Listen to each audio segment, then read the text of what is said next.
Oke, baiklah. Untuk materi hari ini kita akan belajar tentang JavaScript. Nah, tujuan pembelajaran yaitu mahasiswa terampil menggunakan JavaScript dalam mengembangkan aplikasi web pada sisi front-end. Yang kedua, mahasiswa memiliki pengetahuan tentang JavaScript dan client-side script. Dan tujuan yang ketiga, mahasiswa memiliki jiwa entrepreneurship. Nah, ini penting yang menjadi modal kita sebagai developer nanti ketika kita setelah selesai mengikuti perkuliahan teknologi web ini. Oke, untuk materi selanjutnya mari kita saksikan lewat video berikut ini.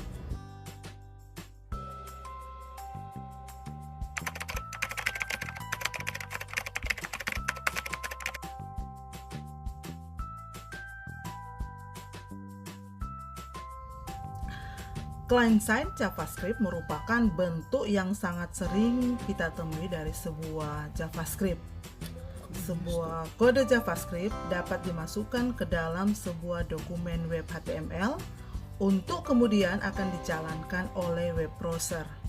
Nah, JavaScript sebagai bahasa pemrograman berbasis teks menawarkan beberapa keunggulan, diantaranya interaksi dengan server yang sedikit. Artinya, JavaScript memungkinkan pengguna bahwa informasi yang mereka masukkan dalam sebuah form di browser dapat divalidasi terlebih dahulu sebelum diteruskan ke server. Nah, kemudian interaksi balik langsung ke sisi pengguna. Pengguna tidak harus menunggu sebuah halaman website dimuat ulang kembali untuk dapat melihat kesalahan yang dilakukan ketika memasukkan informasi di halaman website.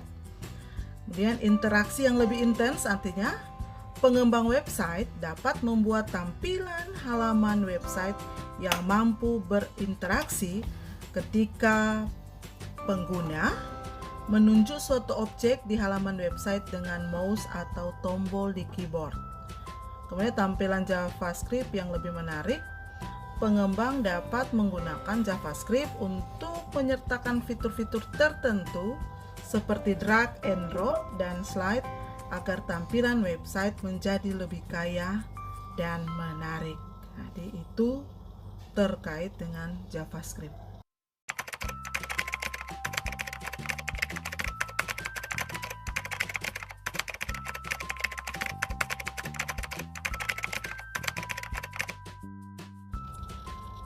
Bagian fundamental dari bahasa pemrograman adalah berapa banyak jenis data yang didukung oleh bahasa pemrograman itu sendiri. Nah, di JavaScript ini dapat berjalan dengan 3 jenis tipe data primitif, yaitu number. Nah, contohnya 123, 124, dan seterusnya. Kemudian string atau teks. Misalnya hello, apa kabar? Kemudian tipe data ketiga boolean. Boolean ini contohnya true dan false. Nah, JavaScript juga mendefinisikan 2 jenis tipe data lainnya, yaitu null dan undefined. Array pada JavaScript memungkinkan kita untuk dapat menyimpan beberapa nilai dalam satu buah variabel. Jadi array menyimpan beberapa nilai dengan tipe data yang sama dalam satu variabel. Pada umumnya, array digunakan untuk menyimpan sekumpulan set data. Tapi juga memang seringkali array direpresentasikan sebagai kumpulan variabel dengan tipe data yang sama. Jadi setiap anggota dari sebuah array memiliki nomor unik. Jadi setiap anggota dari sebuah array memiliki nomor unik masing-masing. Nah, anggota dari array dapat diakses dengan menyertakan nama array yang akan diakses, dilanjutkan dengan menyertakan nomor elemen array yang akan diakses. Jadi secara umum array diakses dengan menggunakan cara loop untuk mengakses anggota array.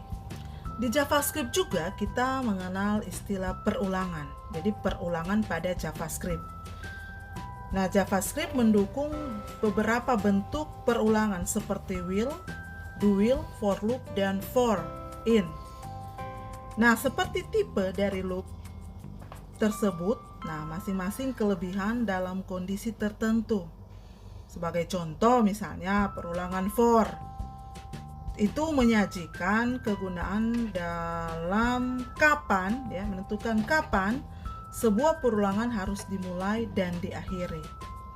Misalnya untuk while loop, nah bentuk perulangan yang paling sederhana yaitu while loop. Nah, kegunaan dari while loop adalah untuk mengeksekusi baris perintah atau kode program secara berulang selama sebuah kondisi dinyatakan bernilai benar atau salah, true or false. Ketika sebuah kondisi atau ekspresi bernilai salah atau false, maka perulangan akan berakhir. Ya, itu untuk kondisi while loop. Bagaimana dengan do while loop? Nah, do while loop ini memiliki fungsi yang hampir sama dengan while loop. Hanya saja pada while loop, pengecekan kondisi dilakukan pada akhir perulangan. Ini berarti bahwa perulangan akan selalu dilakukan selama setidaknya satu kali, walaupun kondisi perulangan tersebut bernilai salah atau false, ya. Kemudian untuk for loop. Nah, untuk for loop ini adalah bentuk perulangan yang paling sederhana. Dan for loop terdapat 3 bagian penting, ya. Di dalam for loop terdapat 3 bagian penting. Pertama, loop initialization. Kemudian test statement dan iteration statement. Nah, ketiga bagian tersebut dapat dituliskan dalam satu baris kode program dengan menggunakan pemisah berupa titik koma. Ya. Jadi itu pengulangan pada JavaScript.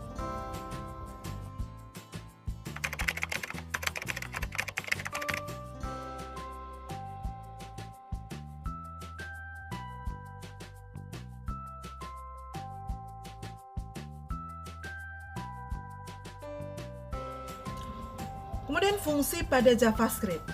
Nah, fungsi adalah sekumpulan baris perintah yang dapat digunakan berulang-ulang dan dapat dipanggil kembali dimanapun dari program itu. Nah, fungsi ini memungkinkan terjadinya proses pengetikan kode program yang dilakukan berulang-ulang dan dapat menghabiskan waktu. Jadi fungsi juga dapat mempermudah programmer, ya, kita programmer membagi sebuah program menjadi beberapa bentuk fungsi yang lebih kecil dan mudah untuk diatur. Nah, seperti beberapa bahasa pemrograman lainnya, JavaScript juga mendukung semua fitur yang memungkinkan untuk dapat menulis program secara modular dengan fungsi. Contohnya seperti fungsi alert, ya. Fungsi alert dan write. Jadi JavaScript memungkinkan kita untuk dapat membuat fungsi versi kita sendiri. Ya, jadi ini terkait dengan fungsi pada JavaScript. Nanti kita akan mendeklarasikan nama fungsi. Jadi parameter 1, parameter 2 dan parameter seterusnya yang kita inginkan, kemudian kita akan mengeksekusi sebuah kode.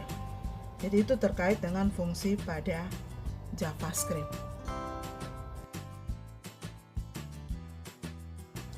Untuk tugas, ya, jadi untuk tugas dari materi JavaScript ini, adik-adik mahasiswa akan menjelaskan output dan makna dari listing kode berikut ini.